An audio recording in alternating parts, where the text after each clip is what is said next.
kingetokea. Wote walikuwa waliosimama, hawakufanya vitu ambavyo baba yao alikuwa anafanya.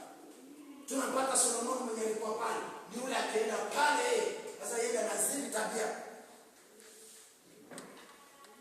Anazidi tabia.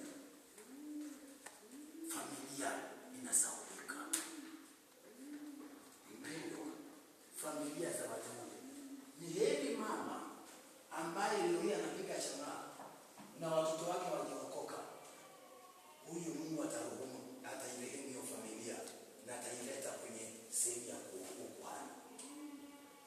Maana anasema atachagua wale wanaonipenda, wale wanaofanya shida zao. Lakini wale waliowekewa neema ya kuwa ya kwamba familia ziko za kikuhani zinatolewa, na wale wanaokuwa na ile neema wanarudishwa, wanakuja madhabahuni.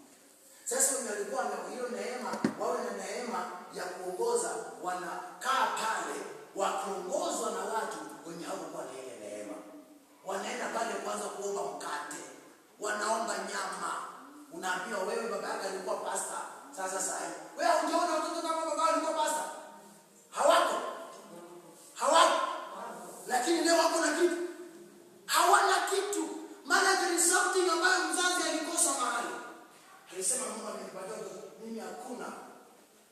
Mimi tumie ndogo.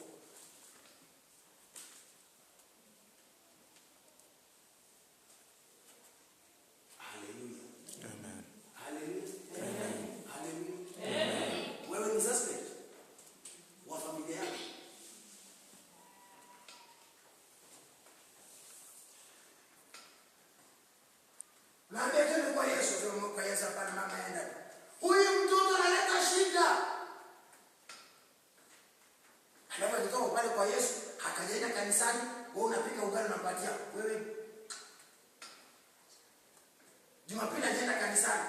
Mama unafanya kazi, unadhani unamsaidia. Wewe unajiletea shida. Mateso. Kana kuja saa 3 ya usiku nyumbani. Unafunga kama umekuja leo umekuja salama. Umekuja salama. Hasa umekuja salama. Kuja mkoandalia chakula. Unakula chakula.